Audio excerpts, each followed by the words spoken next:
Una llamada inesperada atraviesa la quietud de la medianoche en Ouagadougou. Un tono extranjero, cortante, irrumpe en la línea. 48 horas, ni un minuto más. El ultimátum es claro, sin cabida para matices o negociación. El futuro de Burkina Faso, un país enclavado en el corazón de África Occidental, pende de un hilo invisible pero irrompible: la voluntad de potencias extranjeras que, una vez más, intentan moldear el destino africano a su antojo. Mientras el eco del teléfono aún resuena en los pasillos silenciosos del Palacio Presidencial, el presidente Traoré se enfrenta a una encrucijada histórica. Del otro lado de la línea, Israel exige una renuncia inmediata, la restauración de contratos mineros suspendidos por un valor incalculable, miles de millones de dólares estadounidenses, y la reanudación de una cooperación en seguridad que siempre ha significado más vigilancia sobre Burkina Faso que verdadera protección. Israel no ofrece diálogo, no solicita comprensión, impone condiciones, amenaza con represalias. El país debe decidir si entrega su soberanía a cambio de la falsa promesa de estabilidad, o si desafía el poder global a costa de riesgos incalculables. No se trata solamente de un enfrentamiento diplomático. Es una lucha existencial por el derecho de un pueblo a decidir sobre su oro, su petróleo, su subsuelo y, sobre todo, su dignidad. El neocolonialismo, lejos de ser una sombra del pasado, se reinventa con la apariencia de acuerdos comerciales, asistencia financiera y cooperación en seguridad. África, en este tablero global, sigue siendo reducida a una simple casilla, un lugar donde las decisiones importantes se toman fuera de sus fronteras. Traoré, un líder joven y determinado, se enfrenta a un dilema que ha marcado la historia africana por generaciones. Debe elegir entre ceder al chantaje, garantizando un respiro económico inmediato pero hipotecando el futuro, o desafiar fuerzas que han dictado, desde hace siglos, el rumbo de naciones enteras. ¿Vale más la dignidad de un pueblo o la tentadora promesa de estabilidad financiera? Esta decisión trasciende lo individual y lo nacional. Si Burkina Faso cede, África entera pierde una parte de su voz, de su fuerza y de su derecho a decidir sobre sus propias riquezas. Pero si resiste, aunque arriesgue un golpe económico y político de proporciones monumentales, se convierte en ejemplo para otros pueblos y abre la posibilidad de un nuevo paradigma continental, donde la dignidad no es moneda de cambio y la resistencia es contagiosa. En menos de 2 días, el destino de un pueblo puede reescribir las reglas del poder mundial. El reloj avanza y cada minuto cuenta. ¿Logrará una pequeña nación desafiar el chantaje y sobrevivir para contarlo? En las calles de Ouagadougou, la tensión es palpable. Los rumores corren como pólvora. Hay miedo, pero también orgullo. Tras los muros del palacio, Traoré convoca a su círculo más cercano: asesores, ministros, veteranos de luchas pasadas. Cada uno aporta su perspectiva, pero la pregunta central flota en el aire, sin ser pronunciada. ¿Quién decide realmente el destino de Burkina Faso? Y, por extensión, el de África. ¿Por qué este país, cuya economía es modesta comparada con gigantes como Sudáfrica o Nigeria, se ha convertido en epicentro de una tormenta global? La respuesta está en la intersección entre la historia y el presente, en la lucha permanente de África por controlar sus recursos y definir su propio rumbo. Durante más de un siglo, África ha sido un tablero de ajedrez donde las potencias extranjeras juegan partidas a costa de pueblos enteros. Primero fueron los colonizadores europeos, armados con rifles y tratados desiguales. Luego, los bancos y las multinacionales, dispuestos a imponer sus intereses mediante contratos redactados en idiomas extranjeros. En Burkina Faso, las huellas de este dominio son profundas y visibles. Minas de oro y pozos de petróleo explotados por compañías extranjeras, acuerdos firmados bajo presión y una economía atada a decisiones tomadas en despachos lejanos. Para comprender el dilema actual, basta observar la importancia del oro en Burkina Faso. Es el tercer mayor productor de oro en África, solo detrás de Sudáfrica y Ghana. Sin embargo, la mayor parte de las ganancias no se quedan en el país. Los contratos casi siempre estipulan pagos en dólares estadounidenses y los beneficios son transferidos a cuentas en Europa o Norteamérica. Esta dinámica no es casual. El sistema financiero internacional funciona como un mecanismo invisible de control. Una sola amenaza de sanción, una cancelación de líneas de crédito o una caída en el precio internacional del oro, fijado en Londres o Nueva York, no en Ouagadougou, puede arrasar la economía nacional en cuestión de horas. Un ejemplo concreto. En el año 2010, Costa de Marfil sufrió una suspensión de exportaciones de cacao, su principal riqueza, durante un conflicto político. Las consecuencias fueron inmediatas. El valor de su moneda cayó, los precios internos se dispararon y el gobierno se vio obligado a negociar en condiciones de extrema debilidad. Lo mismo podría ocurrir con Burkina Faso, si cede a la presión o si desafía abiertamente a los poderes globales. La dependencia se agrava con las condiciones impuestas en los llamados acuerdos de cooperación. El oro puede valer miles de millones, pero si las ganancias reales se escapan fuera de las fronteras, lo único que queda es la ilusión de prosperidad. Los contratos redactados en moneda extranjera atan las manos del país y lo hacen vulnerable a cualquier ultimátum, como el que ahora enfrenta de parte de Israel. Esta no es una historia nueva para África Occidental. En las últimas décadas, la región ha sido campo de batalla de injerencias directas, sanciones, bloqueos y golpes de Estado orquestados desde el exterior. Líderes que intentaron recuperar el control de sus recursos, como Thomas Sankara en los años 80, fueron derrocados o aislados en el escenario internacional. El pasado reciente de Mali, con la intervención militar extranjera y el colapso de su gobierno, es otro recordatorio de los riesgos que implica desafiar el orden mundial impuesto. La presión sobre Burkina Faso, por tanto, no es solo una cuestión de política. Es una batalla por el derecho a decidir el propio destino. Si el país cede, el ciclo de dependencia se perpetuará, y las siguientes generaciones heredarán un futuro hipotecado. Pero si resiste, podría abrir la puerta a una nueva era, en la que el control de los recursos y la dignidad nacional dejen de ser aspiraciones y se conviertan en realidades concretas.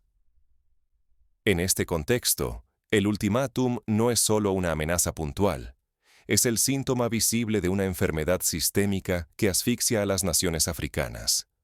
¿Cómo enfrentará Traoré y su pueblo este desafío histórico? Las horas avanzan y la tensión crece. Las decisiones de Traoré empiezan a resonar más allá de las fronteras de Burkina Faso. Lo que ocurra podría redefinir el equilibrio de poder en toda la región. Todos, dentro y fuera del país, esperaban una respuesta de sumisión. La historia, tantas veces repetida, parecía anticipar un desenlace inevitable: la rendición. Pero Traoré, con voz firme, respondió con una sola palabra: jamás. Ese jamás no fue una simple negativa. Fue la chispa encendida de una resistencia inesperada en África Occidental. Frente al ultimátum de Israel, Traoré decidió hablarle no solo a su pueblo, sino al mundo entero. En una alocución transmitida por radio y televisión, dejó claro que la dignidad nacional no se vende, ni por oro, ni por contratos, ni bajo amenazas de aislamiento global. La historia de Burkina Faso, dijo, la escribiremos nosotros, no quienes pretenden dictarnos el futuro desde lejos. La reacción fue inmediata. Lejos de quedarse aislado, Traoré tejió una red de alianzas en cuestión de horas. Venezuela envió un mensaje de apoyo político y ofreció refugio simbólico, recordando la hermandad entre pueblos sometidos a presiones extranjeras. Irán movilizó expertos en ciberdefensa, anticipando una posible guerra digital. Rusia ofreció asesoría militar para fortalecer la defensa nacional, y China abrió canales de ayuda financiera y créditos blandos. Burkina Faso, en cuestión de días, dejó de jugar en solitario y se convirtió en símbolo de la multipolaridad emergente. Estas alianzas recuerdan momentos históricos similares. En la década de los años 60, durante la Guerra Fría, Egipto, bajo el liderazgo de Gamal Abdel Nasser, buscó apoyo soviético cuando Occidente le negó el financiamiento para la presa de Asuán. Ese giro cambió no solo la historia de Egipto, sino también la del continente africano, demostrando que la unión con nuevos actores globales puede alterar el equilibrio de poder internacional. Pero la respuesta de Traoré no se limitó al plano diplomático. El pulso verdadero surgió en las calles y en las redes sociales. Miles de burkineses, muchos de ellos jóvenes y madres de familia, salieron a protestar con un orgullo renovado. El miedo inicial se transformó en dignidad colectiva. Si Burkina Faso caía, ¿quién sería el siguiente en perder su voz? El fenómeno se extendió por el continente. En Dakar, Bamako y Abiyán, estudiantes universitarios organizaron manifestaciones de apoyo. En Lagos y Nairobi, los hashtags número Solidariat Burkina y número África Resiste se volvieron tendencia, conectando a millones de africanos en un mismo sentimiento de unidad. La narrativa cambió. Ya no era solo Burkina Faso, sino África enfrentando un nuevo ciclo de neocolonialismo. La reacción internacional, sin embargo, fue veloz y contundente. En menos de 2 días, una ola de ciberataques paralizó bancos, bloqueó transferencias y saboteó sistemas financieros en Burkina Faso. Las pérdidas superaron los $50 millones. Empresas cerraron, las tarjetas dejaron de funcionar, y la incertidumbre azotó el comercio local. Era una guerra sin balas, pero igual de devastadora. Este tipo de guerra híbrida, combinando presión económica, desinformación y ataques digitales, ha sido vista antes. En el año 2017, durante la crisis de Qatar, varios países del Golfo impusieron un bloqueo económico y una campaña de desinformación coordinada. Qatar logró resistir movilizando alianzas alternativas, pero el impacto en su economía fue inmediato. Burkina Faso, con una economía mucho más frágil, enfrentaba un reto aún mayor. Las agresiones continuaron. Desde grandes cadenas de noticias hasta redes sociales, se desplegó una campaña global de desinformación. Noticias falsas, rumores de caída del gobierno y acusaciones infundadas circularon con velocidad. Analistas extranjeros vaticinaban el fracaso anunciado de Traoré, mientras en los foros internacionales se discutía abiertamente la posibilidad de un cambio de régimen. Pero algo inédito ocurrió: el surgimiento del muro digital de la dignidad. Jóvenes africanos, hackers, periodistas, activistas, se organizaron para contrarrestar la narrativa global. Defendieron la verdad en tiempo real, protegieron cuentas, desmintieron bulos y llenaron Internet de mensajes de solidaridad. Por primera vez, la defensa nacional se libraba tanto en la plaza pública como en servidores y pantallas. En este contexto, la resistencia de Burkina Faso se convirtió en símbolo y ejemplo. Como ocurrió en el año 2019 en Hong Kong, donde los manifestantes desarrollaron aplicaciones propias para evadir la censura y coordinarse, los jóvenes burkineses aprovecharon la tecnología para organizar la defensa de su país. Las lecciones de la primavera árabe, cuando las redes sociales jugaron un papel crucial, se pusieron en práctica, pero adaptadas a la realidad africana. El costo de esta resistencia fue, y es, elevado. La economía tambaleó, los servicios básicos sufrieron interrupciones y la vida cotidiana se volvió incierta. Pero el precio de la dignidad, para Burkina Faso, resultó incalculable. Al desafiar siglos de sumisión, el país demostró que la dignidad no tiene precio. Lo que se estaba logrando era más que una victoria política. Era la reescritura de la historia africana. Mientras el mundo observaba el pulso entre Burkina Faso y las potencias, una nueva pregunta emergía. ¿Será suficiente la unidad para resistir el asedio? El siguiente movimiento no solo definiría el destino de un país, sino que podría cambiar el futuro de todo un continente. La chispa encendida en Ouagadougou cruzó fronteras, despertando una ola de solidaridad inédita. La resistencia de Burkina Faso se transformó en escudo y ejemplo para el continente africano. En las ciudades burkinesas, la negativa al ultimátum fue celebrada con júbilo. Decenas de miles invadieron las calles, ondeando banderas y coreando el nombre de Traoré. Se sentía la fundación de un mito, el nacimiento de un símbolo africano de dignidad frente a la presión extranjera. Canciones improvisadas, murales y mensajes virales erigieron la imagen de un pueblo que se niega a arrodillarse. Pero lo más inesperado ocurrió días después. 23 países africanos, desde Senegal hasta Etiopía, acudieron de urgencia a Ouagadougou. En una ceremonia solemne, transmitida desde el corazón del continente, los líderes firmaron el Pacto de Ouagadougou. El acuerdo era contundente. Ningún Estado africano volvería a enfrentar solo un ultimátum foráneo. La respuesta sería colectiva, coordinada, política y, si la situación lo exigía, también económica y tecnológica. Este pacto recuerda a la formación de la Organización de la Unidad Africana en el año 1963, cuando los líderes del continente sellaron un compromiso de defensa mutua frente al colonialismo y las injerencias externas. Pero el Pacto de Ouagadougou va más allá. Estipula respuestas concretas, creación de fondos de emergencia, desarrollo de infraestructura digital soberana y cooperación militar en caso de agresión económica. La reacción fue inmediata.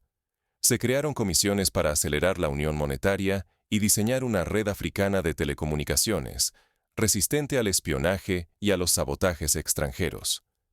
La consigna era clara.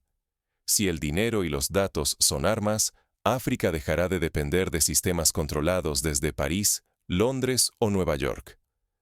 La idea de un continente con su propia moneda y protocolo digital, hasta entonces una utopía, se convirtió en plan de emergencia. La ola de solidaridad cruzó océanos. En Caracas, Buenos Aires y Ciudad de México, miles marcharon bajo el lema: Hoy África, mañana nosotros. En Teherán y Yakarta, estudiantes organizaron vigilias de apoyo.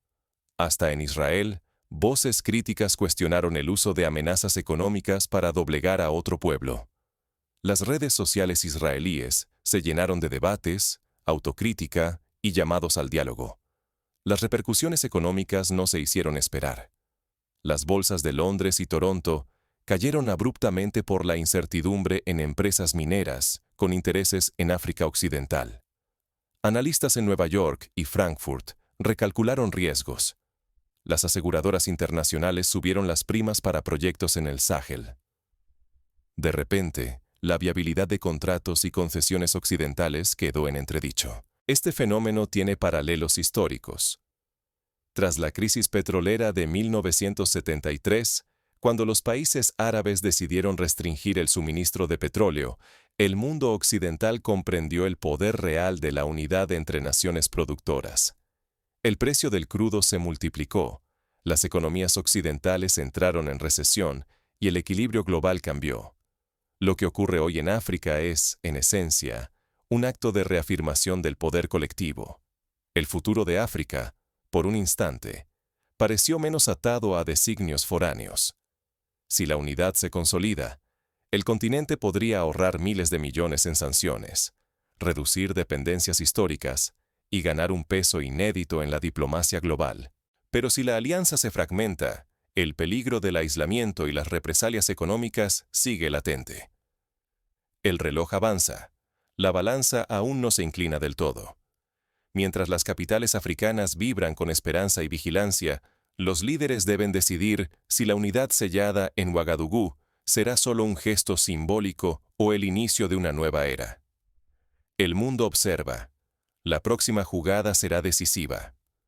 ¿Puede la dignidad convertirse en moneda y la solidaridad en escudo real? En Burkina Faso, la dignidad fue más que un ideal. Se transformó en motor colectivo y despertó la conciencia de un continente. La respuesta al ultimátum se convirtió en ejemplo de resistencia concreta. Allí, la dignidad, la narrativa y la tecnología demostraron ser recursos tan estratégicos como el oro o el petróleo. No fue solo una reacción política, fue la reescritura de las reglas del juego para África. Tras el desafío, Burkina Faso renegoció sus contratos mineros. Por primera vez, la mayoría de los beneficios permanecen en el país y no desaparecen en cuentas extranjeras. Se crearon fondos soberanos para invertir en educación, salud e infraestructura, siguiendo el modelo de Noruega con su fondo petrolero, que ha convertido los recursos naturales en bienestar para su población. Pero el aprendizaje va más allá de los recursos materiales. se diseñaron nuevos modelos de defensa digital. Los ataques cibernéticos, antes imparables, hoy chocan contra un muro tejido con cooperación internacional y talento local. Jóvenes líderes africanos reciben formación en liderazgo y tecnología, preparándose para proteger no solo su país, sino la soberanía continental en el siglo XXI. La cultura y la memoria colectiva han emergido como armas de resistencia. Como en Sudáfrica tras el apartheid, donde la música y el arte jugaron un papel esencial en la construcción de la identidad nacional, en Burkina Faso canciones, murales y arte público mantienen viva la narrativa de la dignidad. Cada mural, cada verso, es una advertencia. La historia la escriben los pueblos que se niegan a olvidar. El impacto de la Prima Burkina es inmediato. Inversionistas y gobiernos recalibran su percepción del riesgo político. Ya no basta con mirar a África como un simple mercado pasivo. Ahora, la dignidad tiene valor concreto y exige respeto. Quien ignore este cambio arriesga quedarse fuera de un nuevo orden donde la solidaridad puede ser más rentable que la imposición. Las lecciones de Burkina Faso no pertenecen solo a África. Pequeñas naciones de Asia, América Latina y el Pacífico observan con atención. Descubren que, incluso con recursos limitados, pueden transformar su vulnerabilidad en poder colectivo y defender su autonomía ante presiones externas. Sin embargo, la continuidad de estos logros no está garantizada. Si se pierde la unidad, la innovación o la memoria activa, el ciclo de dependencia puede regresar. Solo cultivando estas nuevas armas se evita que el pasado vuelva disfrazado de futuro. Lo que comenzó como una amenaza se ha convertido en una prueba para el mundo entero. El eco de Burkina Faso plantea una pregunta ineludible. ¿Qué precio estamos dispuestos a pagar por nuestra dignidad? Y si en vez de una derrota, esta amenaza fue el primer latido de una era distinta. En apenas 48 horas, Burkina Faso pasó de ser un peón en la geopolítica a convertirse en símbolo vivo de dignidad y resistencia. El pueblo, junto a su presidente, rompió con la imagen de vulnerabilidad, demostrando que la soberanía no se suplica. Se ejerce, incluso bajo la sombra de gigantes. El costo de la autodeterminación puede parecer abrumador, pero la lección es contundente. Ningún ultimátum, aunque lo respalden miles de millones de dólares y potencias lejanas, puede arrebatar el valor de una nación que decide levantarse. Las alianzas forjadas en la tormenta probaron que, en el siglo XXI, la fuerza se mide en solidaridad digital y acuerdos diplomáticos. Lo que antes era debilidad, fragmentación de intereses, dependencia económica, se convirtió en motor de una inédita unidad africana. África no solo defendió a Burkina Faso, sino que exigió respeto para todos los pueblos sometidos a presiones externas. La verdadera soberanía no conoce pasaportes ni muros, es el derecho a escribir el propio destino. Cuando una comunidad actúa unida, el eco trasciende gobiernos y contratos. El ejemplo de Burkina Faso deja una pregunta incómoda. ¿Seremos, como pueblos, protagonistas activos en la defensa de nuestra dignidad, o dejaremos que nuestro valor se decida lejos de casa? El riesgo no es local. Hoy fue África. Mañana puede ser cualquier nación o individuo bajo presión extranjera. Comprender el alcance de esta lección es vital para quienes sueñan con un mundo más justo y equilibrado. Porque la dignidad no se hereda ni se compra. Se conquista, hombro a hombro. Así, lo que nació como amenaza germinó en semilla. Una nueva era de autodeterminación y poder colectivo. El futuro pertenece a quienes, inspirados por este ejemplo, elijan actuar y no limitarse a observar la historia. Y cuando el polvo de la tormenta se asiente, solo quedará una certeza. La dignidad, cuando se defiende con firmeza y unidad, tiene el poder de cambiar el rumbo de la historia, no solo de un país, sino